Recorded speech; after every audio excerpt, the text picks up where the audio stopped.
السلام عليكم ورحمة الله وبركاته. ازيكم حبايبي، عاملين ايه؟ النهاردة ان شاء الله هنعمل احلى طريقة عمايل السردينة المخللة. دولت 2 كيلو من السردينة، غسلته كويس وحطيته في مصفى لحد ما اتصفى من الدم بتاعه، غاب 4 ساعات. دولت 8 معالق ملح، كل كيلو بياخد 4 معالق. لو ملح خشن بتملوا المعلقة هرمية مليانة، ولو ملح ناعم المعلقة بتكون كده. دولت 8 معالق على 2 كيلو، ومعلقة من الشطة ومن الكركم. هنقلب كله على بعضه.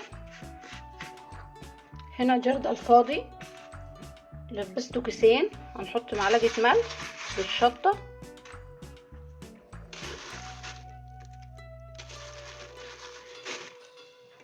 نرص السردينة،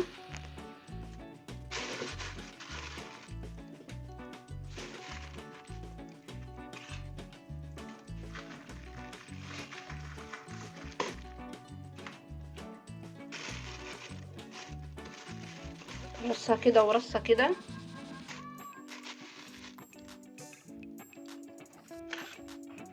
ملح برضو وشطة.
حط باقي الملح كله.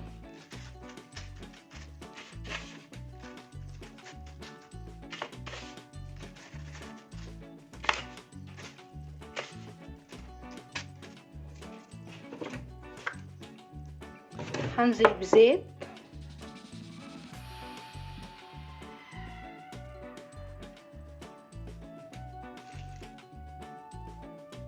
شوية زيت كويسين عشان يحفظ المادة بتاعته كده. بعد ما غرقته زيت هبتدي اقفل عليه. المهم اقفل الكيس كويس كده. بعد ما طلعت حبايبي من الكيس الهوا، قفلت عليه كويس. هيغيب من 10 ايام ل15 يوم. جربوا وقولوا لي ايه رأيكم، ولو الوصفة بتاعتي عجبتكم متنسونيش لايك وشير وتفعلوا الجرس، واللي مش مشترك عندي ينزل يشترك عشان يوصلوا كل جديد انا بعمله دايما. ولو اول مرة تشوفوا قناتي، عايزة اشتراك منكم حلو وعايزة لايك حلو دايما. هسيبه 15 يوم، وبعد ما افتح عليه هعمل لكم فيديو حلو كده عشان اوريكم هيبقى طالع عامل ازاي.